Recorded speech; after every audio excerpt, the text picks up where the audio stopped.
Austet volikogu esimees, head kolleegid, et täna on olnud volikogus kuum teema tihased. Kahtlemata mulle nagu ajaloolasena ja raamatute kirjutajatena pakub see diskussioon naudingut, et tulevikus saab mõnes Tallinna uues ajalooraamatus kirjutada ka sellest hetkest, kui Tallinna Raad pühendas tunde ja tunde tihaste teemade, kirglikult seejuures. Eks muidugi tegelikult on asi naljast kaugel. Ma saan hea kolleeg Tarmost aru, et ta vana punkarina tahab seda eelarvet, keskerakondlikku eelarvet, kus on väga palju mõttetut raiskamist, naeruvääristada. Aga tuleb seda hea nagu maitse piiri tunda, et me õhtu lõpuks ei naeruvääristaks kogu auväärt Tallinna linnavolikogu, ikka linnarahva esinduskogu maine on ka ühel hetkel mängus. Ma saan aru. Tegelikult mulle teeb ikkagi muret selle eelarve menetlusprotsess ja valitsev erakonna suhtumine opositsiooni parandusettepanekutesse. Ma olen ka varasemalt siin väga tuliselt kaitsnud demokraatia põhimõtteid ja nende rakendamist ja hoidmist siin linnavolikogu saalis. Ma olen paraku näinud viimastel aastatel, kuidas samm-sammult on Keskerakond opositsiooni mänguruumi ehk siis ka demokraatliku diskussiooni võimalusi kinni keeranud.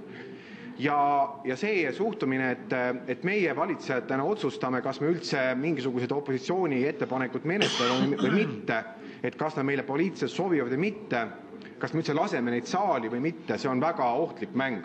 See on tegelikult ohtlik mäng opositsiooni õigustega ja ohtlik mäng sellega, et me võime ühel hetkel väga rängalt rikkuda meie põhiseaduslikku korda ja opositsiooni tegevusvabadust.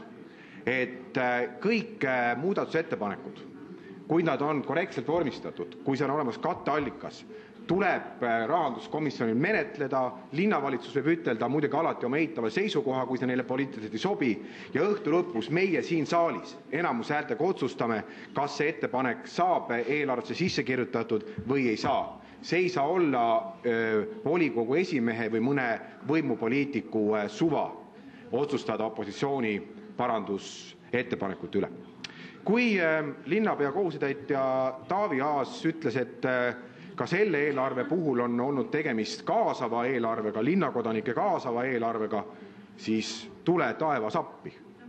Ei ole mina küll kuulnud mitme asumiseltsi liikmena, et oleks linnavalitsus küsinud asumiseltsidelt, mis on nende ettepanekud, mida nemad näeksid näiteks oma linnaosas uue aasta peamiste investeeringutena. Isegi mitte linnaosa halduskogudelt pole seda kutsut, ometigi on saanud kohalikul kogukonnalt otse mandaadi ja kelle käest võiks vähemalt küsida, mis on halduskogude prioriteedid.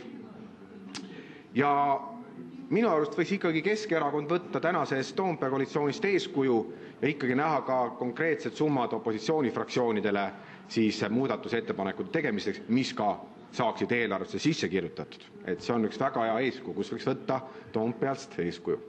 Ja lõpuks, kui me räägime siin sellest, et Eesti majanduskasv on tardunud, jah, see paraku nii on ja siin on kahtlemata mõtlemiskoht, aga ma arvan, et siin on oma vähemalt kaudne vastutus ka Keskerakonnal, kes on viimased uljalt, ütleme siis 15 aastat ehk terve selle sajandi juhtinud sisuliselt üksinda Eesti suurimat omavalitsust, Eesti majandusmootorit, et härrased keskerakondlased, ka teil on oma vastutus ja koht, kus järele mõelda, mida paremini teha. Aga ilusat jõuluaega meile kõigile. Aitäh!